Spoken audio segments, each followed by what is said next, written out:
Hey guys, in this video I just want to talk about what do you do when you have setbacks on your journey. And setbacks could mean a few things. They could mean you can't or you're not giving blood for a season of time. Maybe you were on a supplement that helped and it quit working.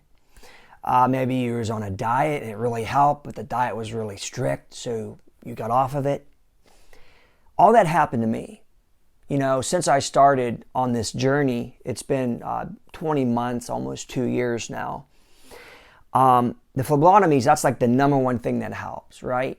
That's like, and from the medical perspective, that's the only thing they can offer you. They don't really give you advice on lifestyle, but they talk to you about phlebotomies as many times as you can do it till your numbers get in range. And then you go on maintenance, where they check you every so many months. I'm not even there yet. By the way, let me know if any of you guys are on maintenance and how long it's been since your last phlebotomy. I'd like to see that. So the first time I was doing phlebotomies regularly, like every 2 weeks, because every week's too much. I go every other week or sometimes once a month.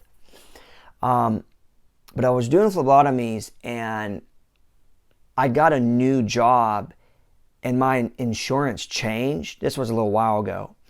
So I went without insurance for like 3 months. And so I was really frustrated because at this time, my numbers were doing good. I was getting close to maintenance. And then, of course, the new job, the insurance change, I had to take a break from it. 3 months. And then, you know, the numbers go up. The numbers go up. I finally got my insurance. I checked it. They all went up quite a bit. So I jumped back on it. And then there was another time I was doing good with the phlebotomies, but there was a hurricane in the south, and a big distributor of saline salt, the sodium chloride that they use. I always, by the way, I don't know about you, when you're done with your phlebotomy, do you eat a cookie? Do you get orange juice? Let me know. I usually bring my own electrolyte drinks and my own little snacks. So I bring my own. And do you get an IV of sodium chloride? I do. I feel a lot better because what happens is all that volume that leaves you when you get a phlebotomy, they replace that volume. The blood's gone, but the volume, the 500 milliliters of sodium chloride gets into your veins in like a half an hour it takes. I sit there and it all goes in. So that's good. So that helps with blood pressure. So my blood pressure don't go real low. I don't, black out or pass out. So let me know if you have a special thing that you do when you're there, that you get.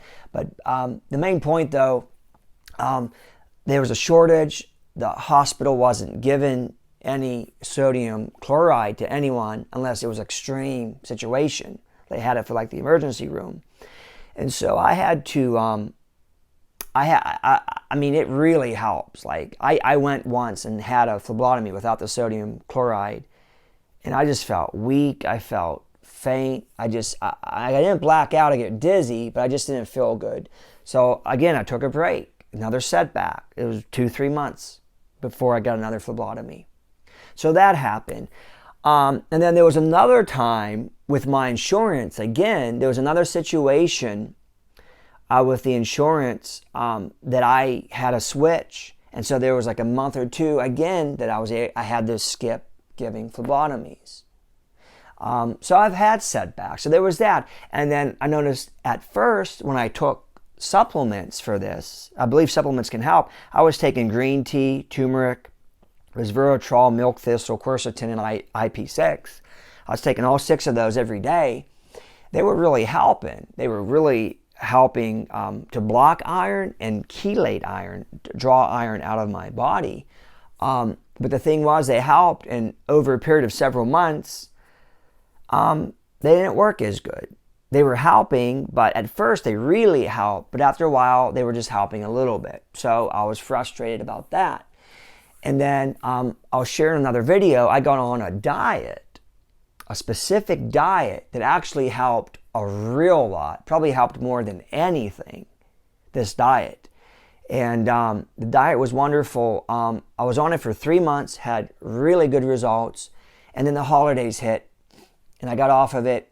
And you know how it can be with diets. I just never got back on. Once I had that first taste of cake, ice cream, cookies, pie, carbs, stuff that I was trying to avoid on the diet, it was all game off, game over.